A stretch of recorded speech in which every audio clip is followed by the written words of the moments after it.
Hello welcome to Riva's arts. இப்போ வந்து ஒரு எம்டி குக்கீஸ் பாக்ஸ் எடுத்துட்டு அதை மெஷர் பண்ணி கட் பண்ணிக்கிறேன். இப்போ இதை ஓப்பன் பண்ணிவிட்டு இதுக்குள்ளக்க க்ளூ அப்ளை பண்ணி ஸ்டிக் பண்ணிட்டேன். இந்த பாக்ஸோட மேல் பக்கத்தில் மாஸ்கிங் டேப் ஸ்டிக் பண்ணியிருந்தேன். அட்வர்டைஸ்மெண்ட்டை கவர் பண்ணி செஸ்ஸும் அப்ளை பண்ணிவிட்டு ரெட் கலர்லையும் க்ரீன் கலர்லையும் பெயிண்ட் பண்ணியிருந்தேன். நெக்ஸ்ட்டு ஒயிட் கலரில் அக்ரிலிக் பெயிண்ட் எடுத்து அதை ஜிக்ஸாக் மாதிரி ஃபஸ்ட்டு வரைஞ்சிட்டு உள் பக்கமாக வி மாதிரியான ஷேப் வரைஞ்சிட்டு டாட்ஸ் வச்சுருக்கேன்.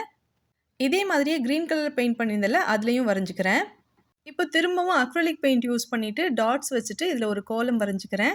சென்டரில் ஒரு கோலமும் 2 சைட்லையும் சின்ன சின்னதாக 2 பார்டர் கோலம் மாதிரி வரைஞ்சிக்கிறேன். அடுத்து இந்த பாக்ஸோட அடிப்பக்கத்தில் ஒரு மாஸ்கிங் டேப் ஸ்டிக் பண்ணியிருந்தேன். அந்த மாஸ்கிங் டேப்பை பிரிச்சுட்டு அதில் கோல்டன் கலரில் பெயிண்ட் பண்ணிவிட்டு இதுக்கு பேக் சைடில் மேக்னெட் எடுத்து ஸ்டிக் பண்ணிவிட்டு என்னோட கிராஃப்ட் டேபிள் பக்கத்தில் இருந்த கபோர்டில் ஸ்டிக் பண்ணியிருக்கேன். மேக்னெட் ஸ்டிக் பண்ணுறதுக்கு பதிலாக 4 சைட்லேயுமே இதே மாதிரி பெயிண்ட் பண்ணிவிட்டு இதை டேபிள் மேலே வச்சு கூட நீங்கள் யூஸ் பண்ணிக்கலாம். இந்த கிராஃப்ட் பிடிச்சிருந்தா லைக் பண்ணுங்கள். தேங்க்யூ.